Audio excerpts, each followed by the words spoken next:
Baik, selamat sahabat, Bapak, Ibu, dan Saudara sekalian, Jemaat Cengkareng yang sangat dikasihi Tuhan. Pada sahabat ini, kita patut bersyukur kepada Tuhan atas anugerahnya. Kita boleh bersama-sama untuk beribadah dan juga untuk belajar akan firman Tuhan. Adalah satu sukacita karena saya boleh bersama-sama dengan jemaat yang sangat sering saya dengar, Jemaat Cengkareng. Dan baru kali ini kita bisa bersama-sama pada hari Sabat. Dan tentu saja saya yakin kita sangat merindukan beribadah di tempat ibadah. Karena ketika saya datang ke Jemaat Cengkareng, baru saja jemaat selesai membangun renovasi.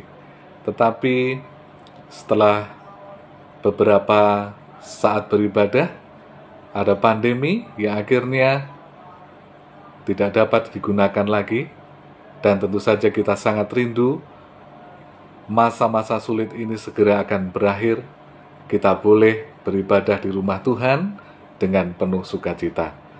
Baik, walaupun memang pandemi ini adalah masa sulit, tetapi ada hal-hal yang positif yang juga kita dapatkan, terutama kita dapat beribadah secara virtual, dan saudara bisa memilih pembicara dari manapun, yang ketika masa normal mungkin agak sulit. Itulah salah satu berkatnya. Tetapi saudaraku sekalian, walaupun kita mendengarkan banyak khotbah, walaupun kita menerima renungan pagi yang begitu banyak dan bermacam-macam setiap hari, tetapi kadang-kadang itu belum dapat mengisi apa yang kita butuhkan. Saya yakin di HP saudara setiap hari begitu banyak renungan pagi yang dikirim,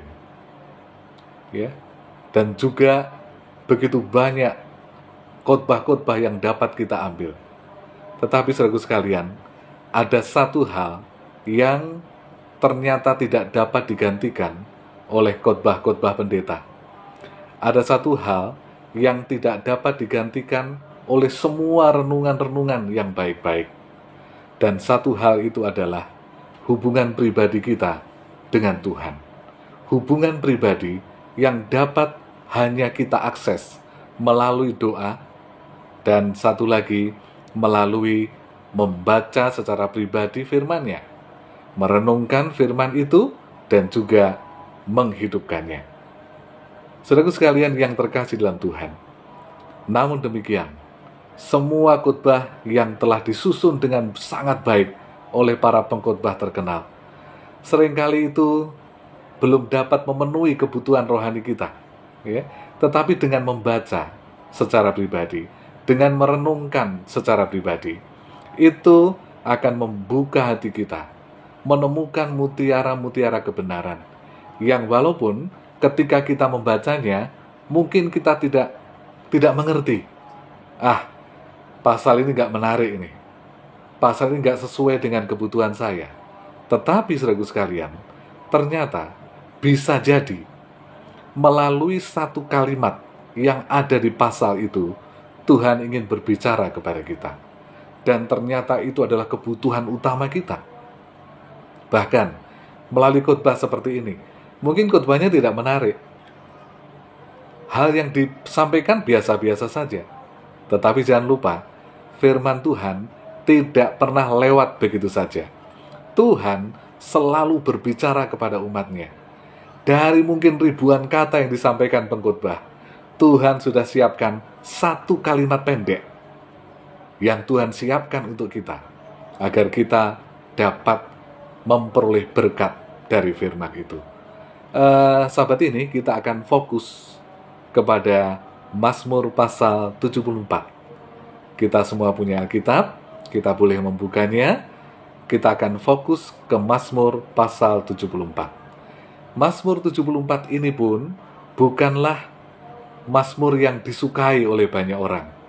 Kenapa? Karena isinya komplain. Isinya seperti sebuah protes. Protes dari seorang yang bernama Asaf.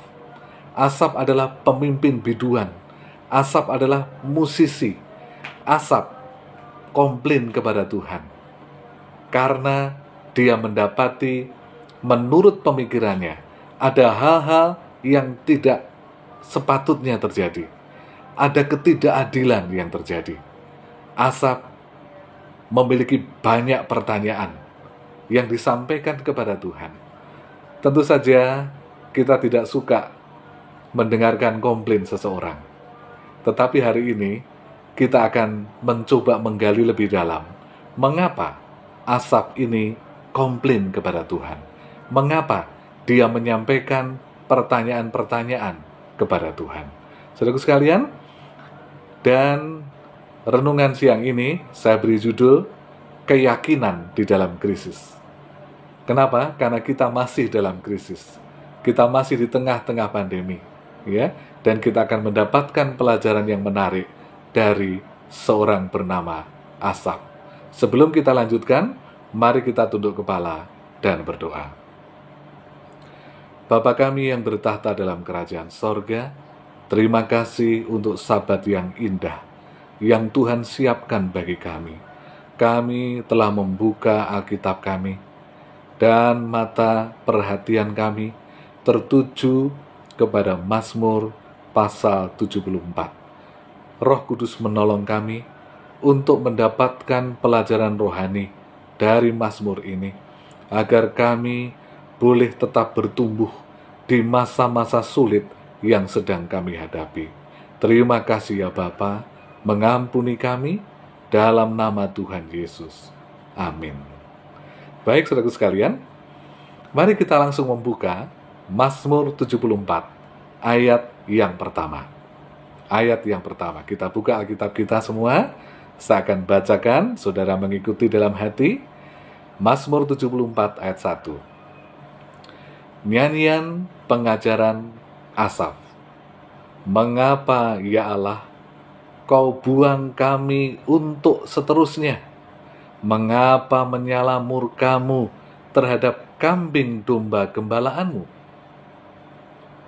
Pada awal Mazmur ini diawali dengan pertanyaan Asaf kepada Tuhan. Pertanyaan tentang sesuatu yang membuatnya sedih. Pertanyaan yang membuat dia bingung. Peristiwa-peristiwa yang tidak dapat dipercaya terjadi begitu saja. Dan saudaraku sekalian, pertanyaan-pertanyaan itu menggambarkan ketidakmengertian dia tentang situasi yang terjadi. Yang dia tahu selama ini adalah bahwa Tuhan adalah Tuhan yang baik. Tuhan yang tidak mungkin melakukan sesuatu yang buruk, apalagi kepada umatnya. Tetapi di Mazmur ini, dia mencurahkan kebingungannya. Dia mencurahkan ketidakmengertiannya. Ya. Kalau ada dalam bahasa kita, mungkin si Asaf ini ingin berkata begini, Tuhan, kami merasa sepertinya Engkau meninggalkan kami. Kami merasa sepertinya Engkau sedang marah kepada kami. Mengapa hal ini bisa terjadi, ya Tuhan? Dan dia melanjutkan, saudaraku sekalian, dengan menggambarkan situasi yang memang menyedihkan hatinya. Dia menggambarkan situasi yang betul-betul sangat buruk yang terjadi tidak hanya kepada dirinya, tetapi juga kepada bait suci, yaitu rumah Allah. Ya, mari kita membaca ayat yang ketiga. Di ayat ketiga dikatakan, musuh telah merusak segala sesuatu di dalam tempat kudus. Ini sesuatu yang tidak masuk akal baginya. Tempat kudus, tempat kediaman Allah, kok bisa direbut oleh musuh? Dia lanjutkan lagi di ayat yang ke-6. Ayat yang ke-6 dia berkata, dan sekarang ukir-ukirannya seluruhnya dipalu oleh mereka dengan kapak dan beliung. Beliung itu ya palu ya. Kemudian ayat 7 dia lanjutkan lagi. Mereka menyulut tempat kudusmu dengan api. Mereka menajiskan tempat kediaman namamu sampai pada tanah. Saudaraku sekalian, dari ayat-ayat ini Asaf ingin menggambarkan tentang kehancuran total yang terjadi di Yerusalem. Bait suci yang megah rata dengan tanah. Bait suci yang menjadi kebanggaan orang-orang di Yerusalem ternyata roboh. Bait suci yang menurut mereka adalah tempat perlindungan yang membawa jaminan keamanan dirusak oleh musuh. Saudaraku sekalian, orang-orang Yehuda mengira bahwa karena itu adalah rumah Tuhan, maka bangunan itu tidak mungkin dapat dihancurkan oleh siapapun. Karena itu adalah tempat di mana diam, maka mereka berlindung di dalamnya, ya, dan mereka berpikir tidak mungkin dapat dikuasai oleh musuh-musuh yang tidak mengenal Allah. Saudaraku sekalian, Asaf tidak dapat mengerti mengapa bait suci yang agung itu dalam sekejap dapat dihancurkan oleh pasukan Babylon. Asaf tidak bisa menerima dengan akalnya mengapa tempat di mana Tuhan hadir itu dapat dengan mudah dirobohkan dan diratakan sampai ke tanah. Dan itu juga menggambarkan sebuah krisis yang sedang terjadi di Yerusalem. Tidak hanya bait suci yang hancur, tetapi saudaraku sekalian, Raja Babel telah menghancurkan seluruh Yerusalem dan menguasai kerajaan Yehuda. Itulah sebabnya Asaf dalam kebingungannya, dalam ketidakmengertiannya, dalam kesedihannya, dalam kekecewaannya, berteriak kepada Tuhan. Apa teriakannya? Di ayat 1 tadi, mengapa Tuhan? Mengapa hal buruk bisa terjadi kepada bait yang suci? Mengapa hal yang buruk bisa terjadi menimpa kepada umatmu? Di satu sisi, bait suci telah menjadi satu tempat yang diagung-agungkan. Tetapi sayang sekali, praktek yang terjadi adalah bait suci itu dianggap lebih penting dari Tuhan. Dan Tuhan tidak mau seperti itu. Apapun yang dianggap suci tidak boleh menggantikan Allah yang Maha Suci. Dan orang-orang Israel telah melakukan banyak hal dengan caranya sendiri di bait suci. Artinya, mereka menganggap mereka berkuasa atas bait suci. Dan Allah tidak mau. Karena itu mengganggu hubungan Allah dengan umatnya. Saudaraku sekalian yang terkasih dalam Tuhan, iya, mereka berlindung di bait Tuhan.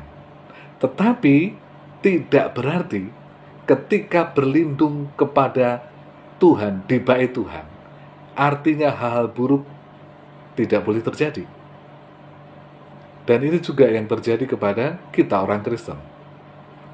Ketika kita memilih Yesus sebagai juru selamat, kita punya pemikiran, setelah jadi milik Yesus, kita tidak mungkin akan tersentuh dengan hal-hal buruk.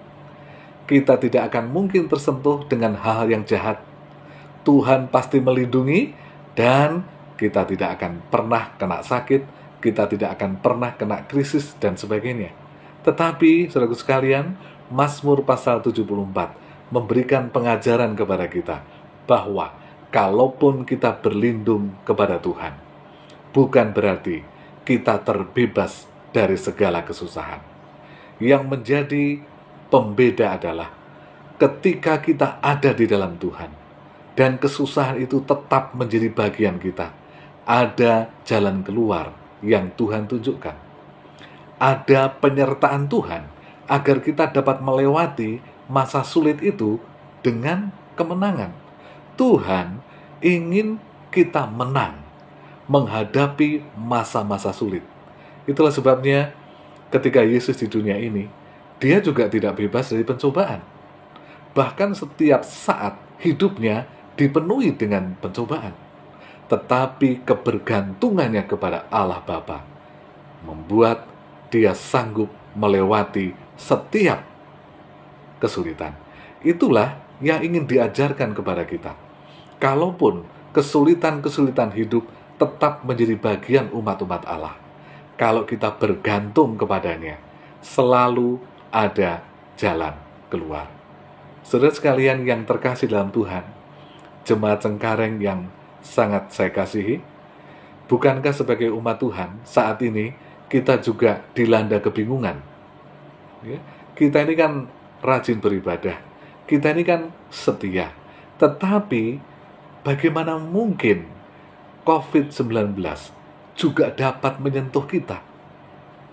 Tidak hanya berpengaruh secara dunia pandemi ini, tetapi betul-betul menghancurkan kehidupan semua manusia, termasuk umat Tuhan. Tidak dapat kita tutupi.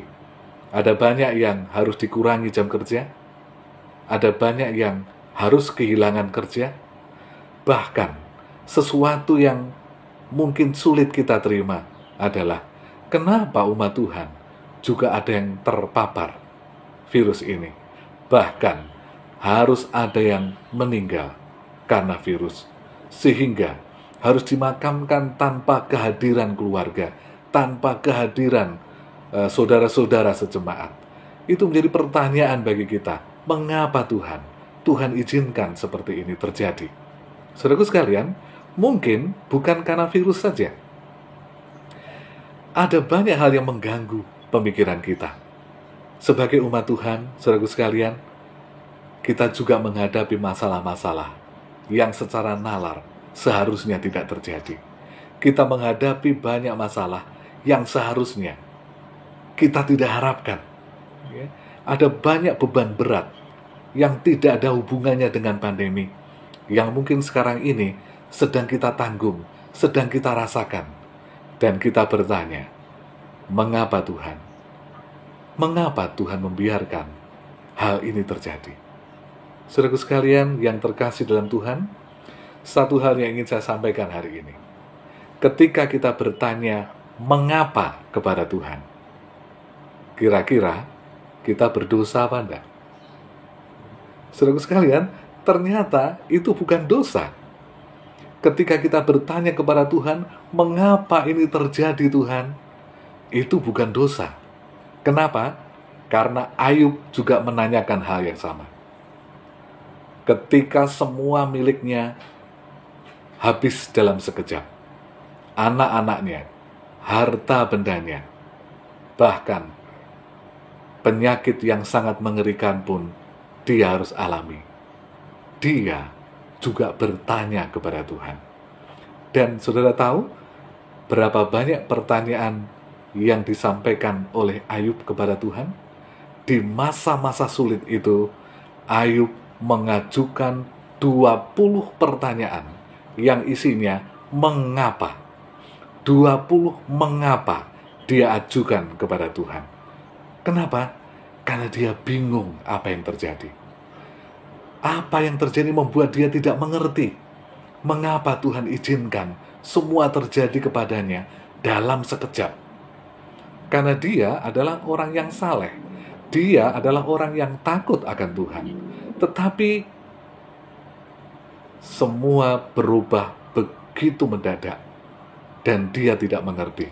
Oleh karena itu, dia bertanya, mengapa? Nah, saudaraku sekalian, kenapa tidak berdosa? Karena dalam banyak pertanyaan itu, Ayub tidak pernah menyalahkan Tuhan sekali saja. Baik, Ayub telah melakukan hal yang tepat. Ketika dia bertanya kepada Tuhan, ketika dia mencurahkan isi hatinya kepada Tuhan, ketika dia berkeluh kesah kepada Tuhan. Kenapa? Karena kalau dia sampaikan itu kepada sahabatnya, mungkin dia akan diolok-olok, mungkin dia akan dihakimi, dia akan disalahkan. Dia sudah tepat berbicara kepada Tuhan. Dan itu bukan dosa, karena dia tidak menyalahkan Tuhan sekalipun. Saudaraku sekalian yang terkasih dalam Tuhan, bertanya kepada Tuhan mengapa itu bukan sebuah kesalahan. Kenapa? Karena Yesus pun melakukannya. Tadi di kesaksian Pak Vincent sudah dikatakan juga, ketika Yesus ada di kayu salib, ketika masa-masa kritis, masa-masa krisis dalam hidupnya memuncak, ada sebuah kalimat yang keluar dari mulut Yesus. Apa itu? Eli, Eli, lama sabachthani. Matius 27 ayat 46. Allahku, Allahku, mengapa engkau meninggalkan aku? Kita lihat pertanyaan yang sama yang disampaikan oleh Asaf. Mengapa hal yang buruk terjadi pada umat Tuhan? Pertanyaan yang sama diucapkan oleh Ayub. Mengapa hal yang buruk terjadi padaku? Yesus pun bertanya di kayu salib, mengapa engkau meninggalkan aku? Tetapi saudaraku, dalam hal ini pun Yesus tidak berdosa. Kenapa? Karena Yesus tidak menyalahkan Bapa. Yang mengizinkan penderitaan itu harus Dia tanggung. Yesus melakukan hal yang tepat, yang juga harus kita lakukan ketika menghadapi masa-masa kritis. Apa itu? Menceritakan semuanya kepada Bapanya di dalam doa. Saudaraku sekalian, semua pertanyaan mengapa itu bisa kita keluarkan secara bebas kepada Tuhan, tanpa harus takut nanti Tuhan ceritakan pada orang lain. Ketika kita ceritakan masalah kita pada orang lain, ya yang mungkin semula sahabat, kalau sudah persahabatan berhenti, ya dia akan ceritakan pada orang lain. Ya, tetapi ketika kita curahkan semuanya, ketidakmengertian kita, kebingungan kita hanya kepada Tuhan, itu adalah cara yang tepat. Tetapi jangan sampai kita menyalahkan Tuhan. Berapa mengapapun kita sampaikan pada Tuhan, tidak ada masalah. Tapi jangan sampai menyalahkan Tuhan. Saudara sekalian, mari kita sekarang membaca ayat yang ke-12. Mazmur pasal 74 ayat 12. Ini adalah inti dari Mazmur ini. Ayat 12 merupakan titik balik di mana Asaf setelah mencurahkan ketidakmengertiannya dan memberikan banyak pertanyaan, dia mengambil sikap yang sangat positif. Mari kita baca ayat 12. Namun engkau, ya Allah, adalah Rajaku dari zaman purbakala yang melakukan penyelamatan di atas bumi. Apa yang dilakukan oleh Asaf? Mengapa Tuhan? Mengapa Tuhan? Mengapa Tuhan? Banyak pertanyaan. Tetapi kemudian dia simpulkan, walaupun banyak pertanyaan, Engkau adalah Allah, Engkau adalah Rajaku. Inilah yang seharusnya menjadi ekspresi bagi setiap umat Tuhan. Terlepas dari keadaan dan semua hal yang tidak kita pahami, kita tetap memiliki komitmen menjadikan Tuhan Raja, menjadikan Tuhan yang utama, ya, tetap bergantung kepadanya.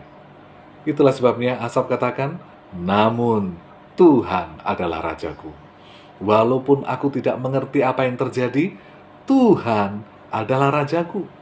Walaupun aku kecewa, sedih, dan menderita, Tuhan adalah Rajaku. Satu pernyataan yang luar biasa. Dan ternyata Ayub melakukan yang sama. Ya. Dari tengah-tengah ketidakmengertiannya, dari tengah-tengah pertanyaan yang bertubi-tubi yang dia ucapkan kepada Tuhan, dia akhirnya mengambil satu kesimpulan yang sangat positif. Mari kita membaca Ayub 16 ayat 20. Ayub 16 ayat 20. Dikatakan begini, namun ke arah Allah, mataku menengadah sambil menangis.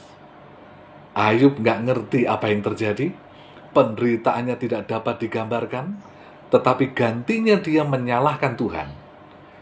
Dia mengadahkan matanya, mengarahkan matanya hanya kepada Tuhan. Dia tidak menyalahkan Tuhan, tetapi dia berserah kepada Tuhan.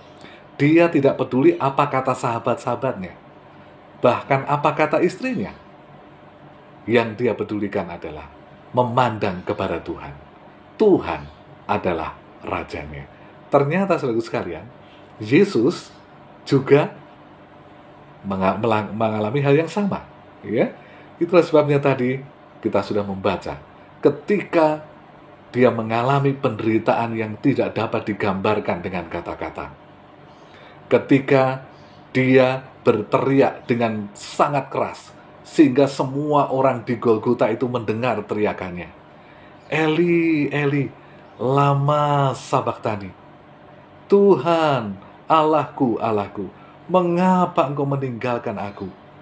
Yesus tidak terus menyambung menyalahkan Tuhan, menyalahkan Bapanya. Tetapi di Lukas 23:46, Lukas 23:46, dia katakan begini, ya Bapa, ke dalam tanganmu kuserahkan nyawaku. Kita lihat, gantinya menyalahkan Bapa, dia menyerahkan hidupnya kepada Tuhan. Asaf, gantinya dia menyalahkan Tuhan, dia menyerahkan hidupnya kepada Tuhan. Tuhan satu-satunya raja yang berkuasa atas hidupnya. Ayub gantinya menyalahkan Tuhan, dia memandang Allah, menangis, memohon pertolongan. Di dalam Alkitab juga masih ada satu contoh yang menarik, yang selaras dengan apa yang kita bahas. Tentu saja kita mengenal 3 orang muda Ibrani, ya, Sadrah, Mesah, Abednego. Ketika nyawa mereka terancam, ketika harapan betul-betul habis karena dia mempertahankan iman, tidak mau menyembah patung Nebukadnezar, dan konsekuensinya dia harus dilemparkan ke dapur api yang menyala. Saudaraku sekalian, apa kira-kira yang disampaikan oleh 3 orang muda Ibrani ini? Sangat luar biasa, ya. Kalau kita membaca dalam Daniel pasal 3 ayat 17 dan 18 dikatakan sebagai berikut. Daniel 3, 17, 18. Jika Allah kami yang kami puja sanggup melepaskan kami, maka ia akan melepaskan kami dari perapian yang menyala-nyala itu, dan dari tanganmu, ya Raja. Tetapi, ayat 18, seandainya tidak, hendaklah Tuanku mengetahui, ya Raja, bahwa kami tidak akan memuja dewa Tuanku, dan tidak akan menyembah patung emas yang Tuanku dirikan itu. Wow, luar biasa bukan? Ini orang-orang muda, saudaraku sekalian. Ya, situasi buruk tidak akan merubah iman mereka. Situasi buruk yang mengancam nyawanya justru meneguhkan imannya. Dia tidak menyalahkan Tuhan, tetapi justru memproklamasikan siapa Tuhan yang dia sembah. Saudaraku sekalian, inilah hal-hal yang tidak dapat kita pahami dalam kehidupan sehari-hari. Orang Kristen, umat-umat Tuhan, seringkali tidak memahami sampai dalam makna menjadi Kristen. Seringkali kita hanya berpikir menjadi umat Tuhan itu hanya masalah pergi ke gereja, menyanyi di gereja, berdoa di gereja, mendengarkan khotbah di gereja, kemudian pulang dari gereja, kembali ke rutinitas sedia kala, tetapi kita berharap nanti masuk surga. Itulah kekristenan yang dipikirkan oleh banyak orang. Tetapi ternyata kekristenan sama sekali bukan seperti itu. Untuk menjadi seorang Kristen yang sejati, kita harus menjadikan Yesus Raja. Itulah yang dilakukan oleh Asaf. Tetapi Allah adalah Rajaku. Engkau adalah Rajaku. Itulah kekristenan. Apapun yang terjadi, kita menjadikan dia Raja. Dia tahu apa yang harus dilakukan untuk kita. Allah tahu yang terbaik bagi kita. Saudaraku sekalian, dan memang, saudaraku sekalian, menjadikan Yesus Raja adalah suatu keharusan bagi kita. Ya. Kalau kita membaca dalam kitab Roma pasal 10 ayat 9, Roma 10 ayat 9, ya, dikatakan begini: jika kamu mengaku dengan mulutmu Yesus sebagai Tuhan, bagian akhir, kamu akan diselamatkan.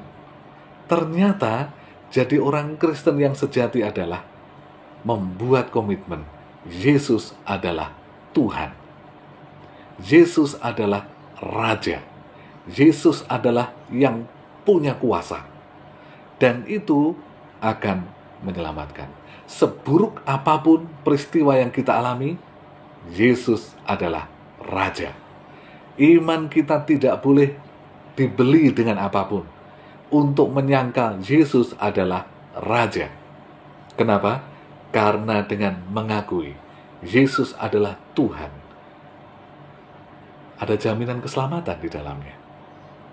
Jadi sebagai umat Tuhan, jangan pernah meragukan bahwa Yesus adalah Tuhan. Karena dari pengakuan itu akan membuat kita menyerahkan diri kita kepada Tuhan, agar Dia berkuasa, agar Dia berkarya untuk melakukan yang terbaik bagi kita, dan tentu saja untuk menyelamatkan kita.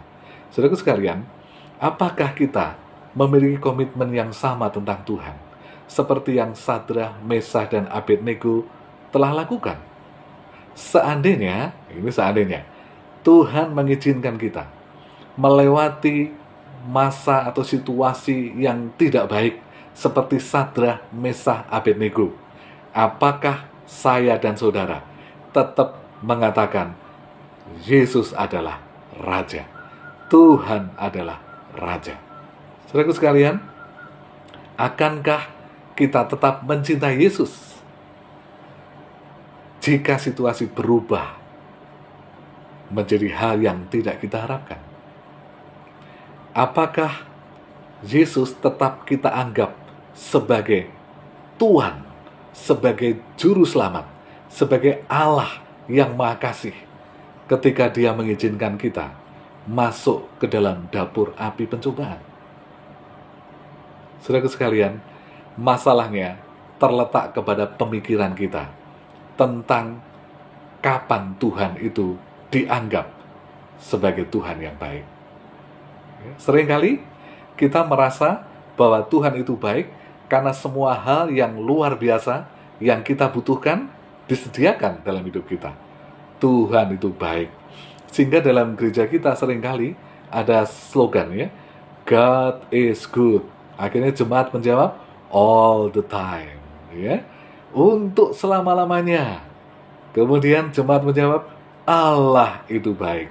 Pertanyaan saya, ketika suasana berubah dalam sekejap, hidup kita dalam api pencobaan, dalam api penderitaan, apakah kita tetap menganggap Allah itu baik? Saudaraku sekalian yang terkasih dalam Tuhan, kita berpikir Tuhan itu baik karena kita mendapat promosi dalam pekerjaan, naik pangkat, gajinya bertambah besar.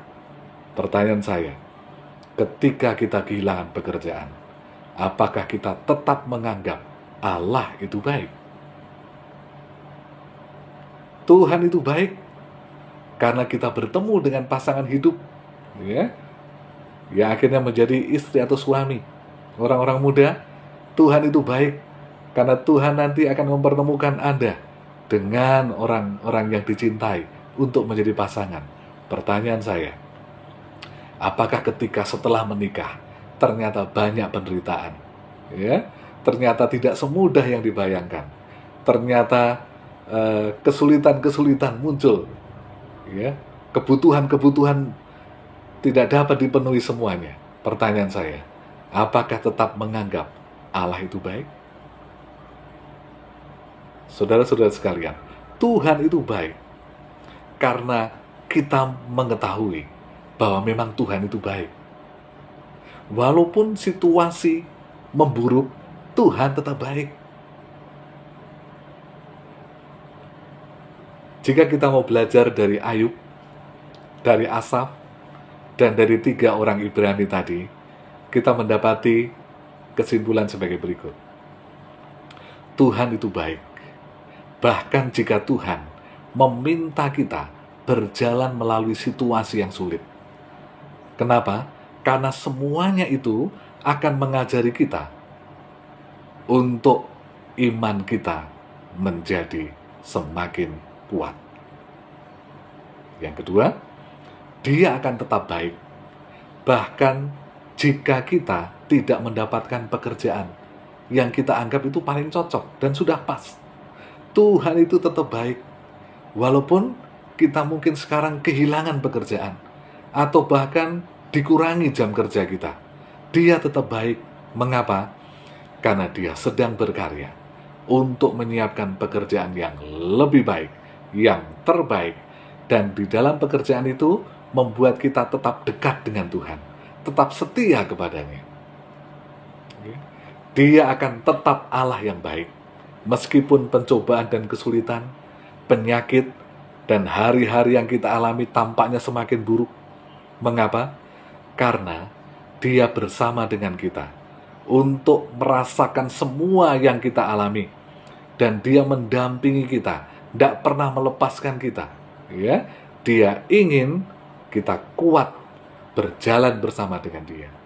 Dia selalu memberikan jalan keluar dari setiap problema yang kita alami. Dia tetap baik, walaupun rencananya seringkali berbeda dengan rencana kita. Rancangannya seringkali bertentangan dengan rancangan kita. Tetapi Dia selalu jauh lebih baik dari apa yang kita bayangkan. Di bagian akhir dari Mazmur pasal 74, Asaf beralih kepada doa. Komplain-komplainnya dialihkan di dalam doa. Dia berdoa agar Tuhan mengingat dia dalam menghadapi masa-masa sulit. Dia berdoa agar Tuhan memberikan jalan keluar dalam kehidupannya. Dia berdoa agar Dia tetap menjadi Allahnya, ya, tidak meninggalkannya, tetapi menyertainya. Itu ayat 18 sampai yang ke-23 ya. Itulah doa-doa Asaf pada akhirnya. Komplainnya kepada Tuhan diakhiri dengan menyadari bahwa Tuhan adalah Allahnya yang baik. Dan kemudian kekecewaannya, kesedihannya, ketidakmengertiannya, kebingungannya diubah menjadi doa, permohonan, menyerahkan hidupnya kepada Tuhan. Mengapa? Karena dia percaya pada Tuhan. Dia mengandalkan Tuhan dalam doa. Dia tahu bahwa Tuhan satu-satunya sahabat yang peduli di situasi apapun. Walaupun semua keadaan hancur di sekelilingnya, Allah tidak mungkin meninggalkannya. Saudaraku sekalian, dan itu adalah hal yang seharusnya menjadi pemikiran kita sebagai umat-umat Tuhan saat ini. Jika kita masih berpegang pada Tuhan, semua yang kita alami akan berbuah baik. Ya, Tuhan merancang semuanya untuk kebaikan. Tuhan merancang semua untuk meningkatkan kualitas iman kita, untuk bergantung kepadanya. Kita masing-masing memiliki banyak pertanyaan. Kita masing-masing memiliki banyak mengapa yang kita sampaikan kepada Tuhan dalam menghadapi krisis yang kita hadapi masing-masing. Kita punya krisis masing-masing, saudaraku sekalian, dan kadang-kadang itu tidak ada jawabannya. Kadang-kadang kita tidak pernah mengerti apa rencana Tuhan. Kita tidak sanggup memahami banyak hal yang terjadi dalam hidup kita. Tapi, pertanyaan saya, apakah kita mau belajar seperti Asaf yang mengatakan bahwa apapun yang terjadi, Tuhan adalah Rajaku? Apakah kita mau belajar dari Ayub? Ketika dia tidak mengerti apa yang terjadi, dia mengarahkan pandangannya kepada Allah. Dia ingin tetap menjadikan Allah sebagai rajanya. Kita belajar kepada 3 orang Ibrani. Ketika situasi sangat buruk dan tidak ada harapan, dia tetap punya komitmen menjadikan Allah sebagai rajanya. Bagaimana dengan kita saat ini? Apakah kita tetap punya komitmen dalam masa-masa krisis ini bahwa Tuhan adalah raja kita? Mari kita membaca ayat inti kita.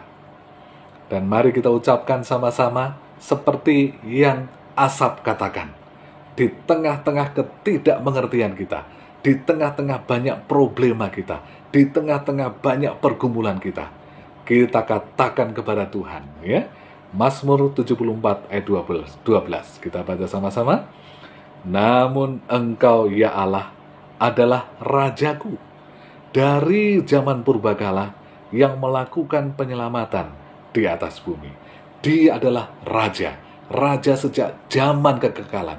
Dia ada untuk menyelamatkan kita. Dia ada untuk menolong kita. Dia ingin kita berada dalam kerajaan surga, dalam kehidupan kekal. Oleh karena itu, jangan kecewa. Oleh karena itu, jangan pernah menyalahkan Tuhan. Oleh karena itu, jadikan dia raja yang menuntun dan mengatur hidup kita untuk kehidupan yang kekal. Tuhan memberkati kita. Mari kita tunduk kepala dan berdoa. Bapa kami yang bertahta dalam kerajaan sorga, kami menyadari dalam kehidupan kami ada banyak pertanyaan karena kami tidak mengerti mengapa hal-hal buruk terjadi kepada kami sebagai umat-umat-Mu. Tetapi hari ini Bapa, kami belajar untuk mencurahkan isi hati kami hanya kepada Tuhan. Karena Engkaulah yang peduli, Engkau adalah Allah yang baik, yang tidak pernah berubah oleh situasi apapun. Kami ingin belajar kepadamu, ya Bapa. Ketika kami tidak mengerti apa yang terjadi, kami mau bergantung kepadamu. Karena Engkau adalah Rajaku, karena Engkau adalah Juru Selamatku.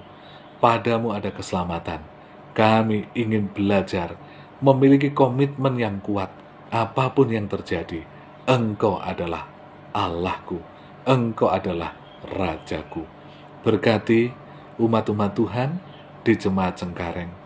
Berkati hamba Tuhan, Pendeta Nofri Pele dan keluarga dalam menjadi gembala di jemaat ini. Berkati dengan hikmat, berkati dengan damai sejahtera, agar boleh menolong jemaat Cengkareng bertumbuh dalam iman, semakin setia kepada Tuhan.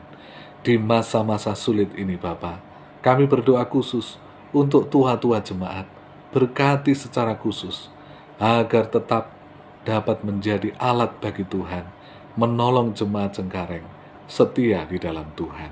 Berkati seluruh anggota jemaat dalam pergumulan masing-masing, terutama ketika pandemi ini belum berakhir. Jauhkan kami dari sakit penyakit, berikan kami kekuatan, berikan kami kesanggupan melewatinya, berikan kami berkat melalui setiap pekerjaan dan usaha yang kami lakukan. Kami punya Tuhan, Tuhan yang lebih besar dari krisis yang sedang terjadi. Bapa, kami rindu, kami semua tetap teguh menjadikan Engkau Raja dalam hidup kami, agar kami boleh bergantung sepenuhnya ke dalam kuasa kasih-Mu yang sanggup menyelamatkan kami. Terima kasih Bapa untuk mengampuni kami dari setiap dosa dan pelanggaran kami. Dalam nama Tuhan Yesus. Amin.